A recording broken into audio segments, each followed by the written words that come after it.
বড়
ভাই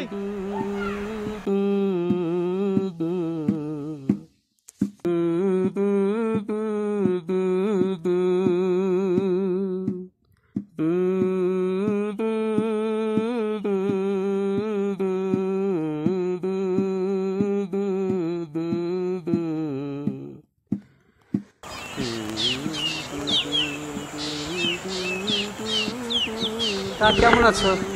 কেমন আর থাকবো, বাবা মার বোঝা হয়ে আছি। আজ 2টা বছর চলে গেল, ভাগ্য আকাশে সূর্যই উঠল না। তুমি কি সোনালি সূর্য খুঁজছো? আসলে কি বলবো বলো, চাকরি নামের সেই সোনার হরিণ সে তো অনেক দূরে। কিন্তু বৎস, আসলে তুমি কি চাও?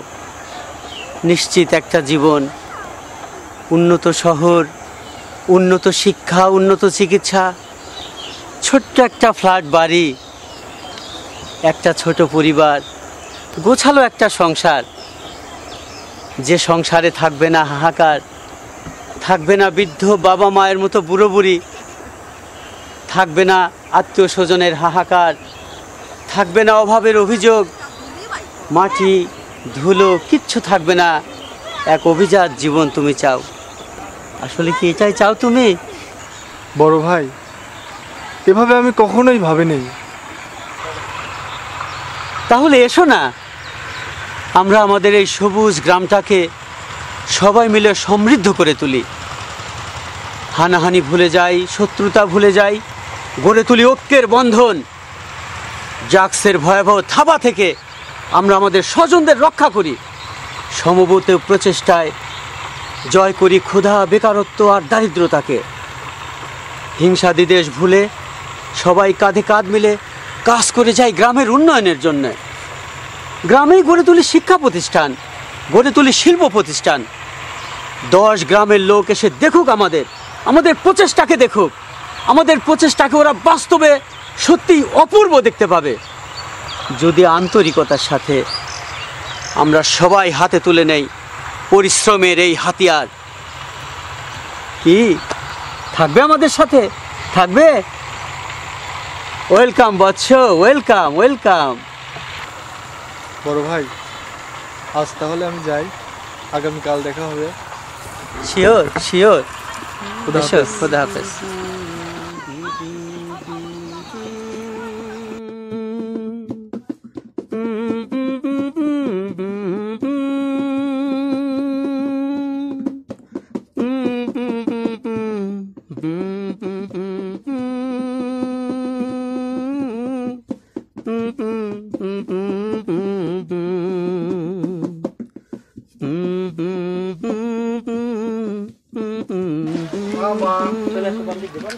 তাসকিয়া, সামিয়া, সামিয়া, দেখো তোমার মামা এসেছে। মামা, মামা, মামা, নানি, নানি, তুমি কোথায়? দেখো মামা এসেছে। নানি, নানি।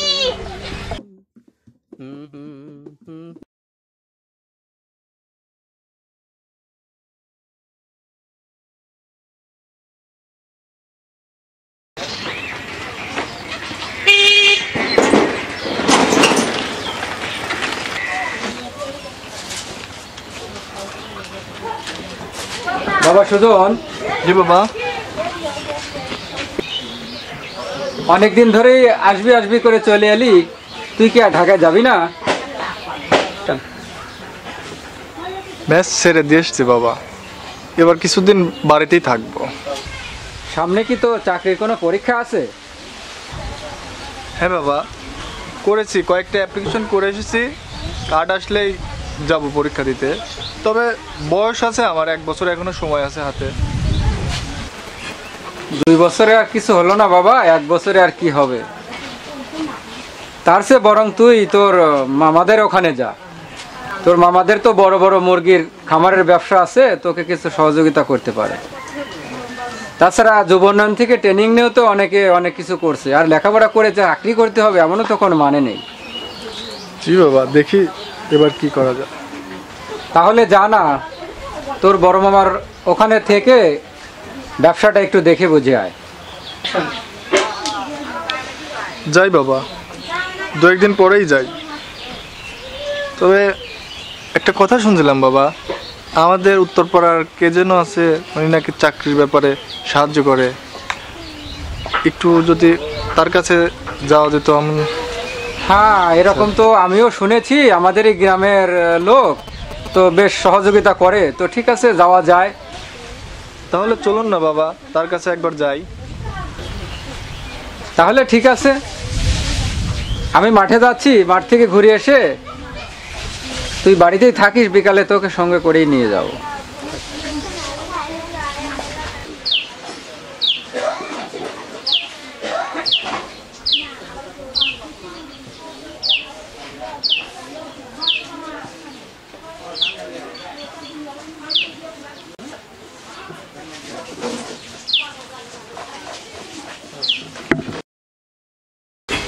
হায় রে বাবা, জানি না কোনোদিন তোমাদের সুখী করতে পারবো কিনা।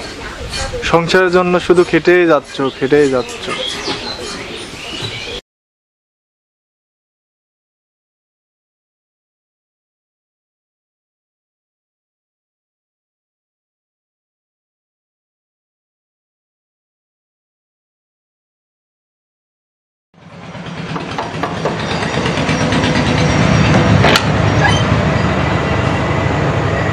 আসসালামু আলাইকুম। ওয়ালাইকুম আসসালাম।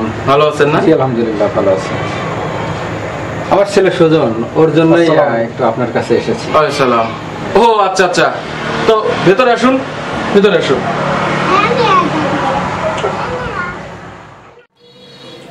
আমার ছেলে সুজন গত 2 বছর যাবৎ মাস্টার্স পাশ করে ঢাকাতেই আছে। চাকরি বাকরির কোনো সুরাহা এ পর্যন্ত করতে পারেনি। তো এই জন্যই আপনার কাছে আসা। একদম ঠিক জায়গায় এসেছেন। চাকরি নামক সোনার হরিণটা আমি দিয়ে থাকি। আজ লক্ষ লক্ষ চাকরি প্রার্থী ও মাস্টার্স পাশ করছে। এই চাকরি নামক সোনার হরিণটা এত কম রেটে পানির দামে একমাত্র আমিই দেই। তা আপনার রেটটা কি একটু জানতে পারি? এই সুজন মাস্টার্স পাশ করছে, তার মানে SSC pass, inter pass, degree pass, masters pass. আমি সব লেভেলেই চাকরি দিতে পারি। এখন এসএসসি পাসের এক রেট, ধরুন সবার কাছ থেকে আমি এসএসসি পাশে 3 লক্ষ টাকা নেই, আপনার জন্য 1 লক্ষ টাকা কম নিব। ইন্টার পাসের 4 লক্ষ টাকা করে নেই, আপনার জন্য 3 লক্ষ টাকা করে নেব। এই ডিগ্রি পাস, ডিগ্রি পাসের রেট 7 লক্ষ টাকা, আপনার জন্য আমি 5 লক্ষ টাকায় নেব। আর সর্বোচ্চ ডিগ্রি নিয়ে আজকে লক্ষ লক্ষ বেকার চাকরি প্রার্থী এই সোনার হরিণ নামক জিনিসটার পিছে পিছে ঘটছে। এটা আমি অহরহ করে দেই। এই 12 লাখ টাকায় আমি চাকরি দিয়ে থাকি। আপনার জন্য আমি 10 লক্ষ টাকায় করে দেব। তবে যদি আপনি টাকাটা একবারে পেমেন্ট করেন তাহলে আমি 50,000 টাকা সাথে সাথে ব্যাক দিয়ে দেব। আপনি কি অসুস্থ বোধ করতেছেন? সুজন, দেখো তো আপনি সমস্যা নাকি? কি হলো বাবা? মায়েরামু একটু পানি নিয়ে আসো তো, পানি নিয়ে আসো। আমার গেস্ট কেমন যেন করছে, অসুস্থ বোধ করতেছে মনে হয়। আচ্ছা আচ্ছা, একটু ইয়ে করো তো দেখি, আমি একটু অ্যাম্বুলেন্স। হ্যালো, কি হলো বাবা? হ্যাঁ হাসপাতাল, একটু অ্যাম্বুলেন্স দ্রুত, এই কড়াইতলা।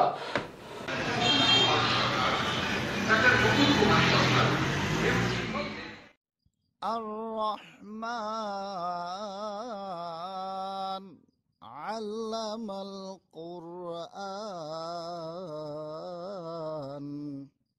خلق الإنسان علمه البيان الشمس والقمر بحسبان والنجم والشجر يسجدان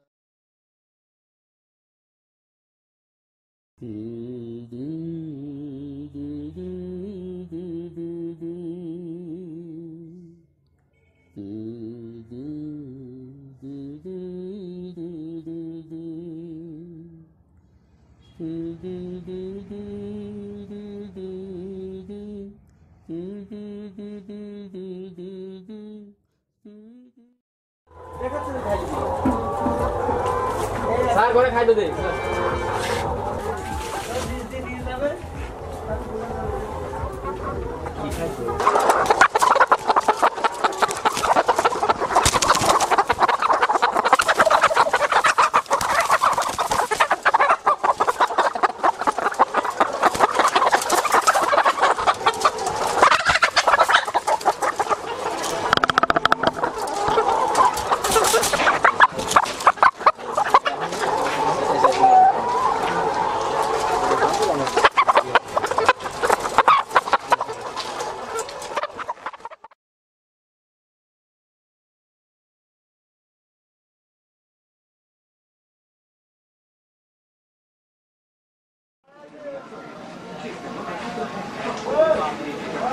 আসসালামু আলাইকুম মহাজন। আরে ওয়ালাইকুম আসসালাম, বসেন বসেন বসেন। এই তো ভালো। তা কেমন চলছে ব্যবসা? আপনাদের দোয়ায় আর আল্লাহর রহমতে ব্যবসা ভালোই চলছে। তবে ভাই আজকে বিকেলে কিন্তু আর 50 কেজি ডিম লাগবে, তাছাড়া কিন্তু মান সম্মান কিছুই থাকবে না। প্রয়োজন আমি আপনাকে 50,000 অগ্রিম টাকা দিয়ে যাচ্ছি, কিন্তু বিকালে আমার ডিম লাগবে।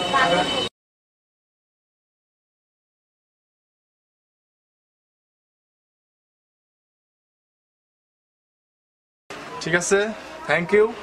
বিকেলে কিন্তু অবশ্যই ডিম নিয়ে যাবেন, আর কাল সকালেরটাও রেডি থাকবে।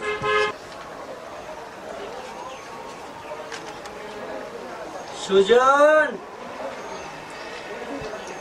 বড় ভাই! আরে ভাই, যে এতদিন পর এই ছোট ভাইয়ের কথা মনে পড়লো। বসেন বসেন বসেন ভাই। তা আছো কেমন?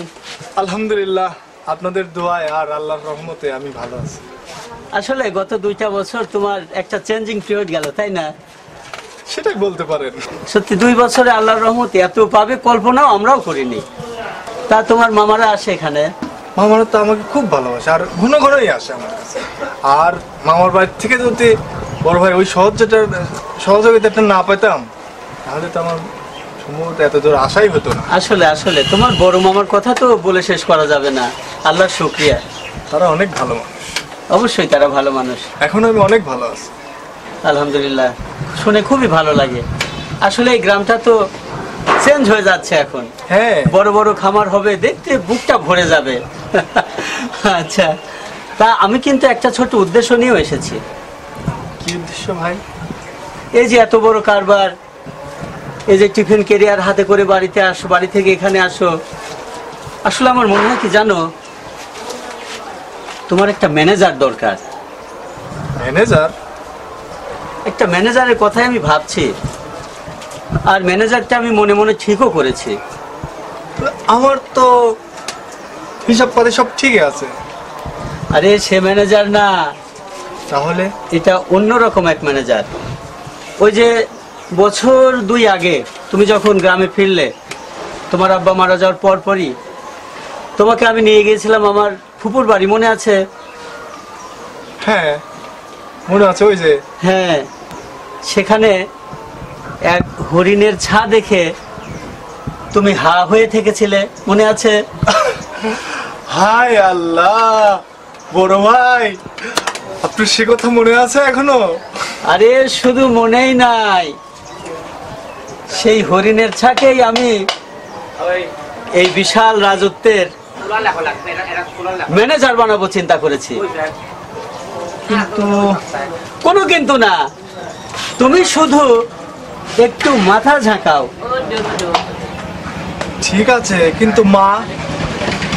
তোমার মায়ের ব্যাপারটা আমার কাছে ছেড়ে দাও। আজকে তোমার অনুমতি পেলাম, এক্ষুনি আমি যাব তোমার মায়ের কাছে। ইস, সংসারে একটা ছোট্ট ফুটফুটে ম্যানেজার আসবে, সংসারটা অন্যরকম হয়ে যাবে। আজকে তোমার মা সবকিছু একা সামলাচ্ছে। কেন একা, কেন? তার সাহায্যকারী দরকার আছে না? ইস, কি যে হবে। তাহলে আমি যাচ্ছি, ঠিক আছে? অনুমতি পেলাম তো? আমার মিষ্টি ভাইয়ের মিষ্টি ম্যানেজার, মিষ্টি ম্যানেজার।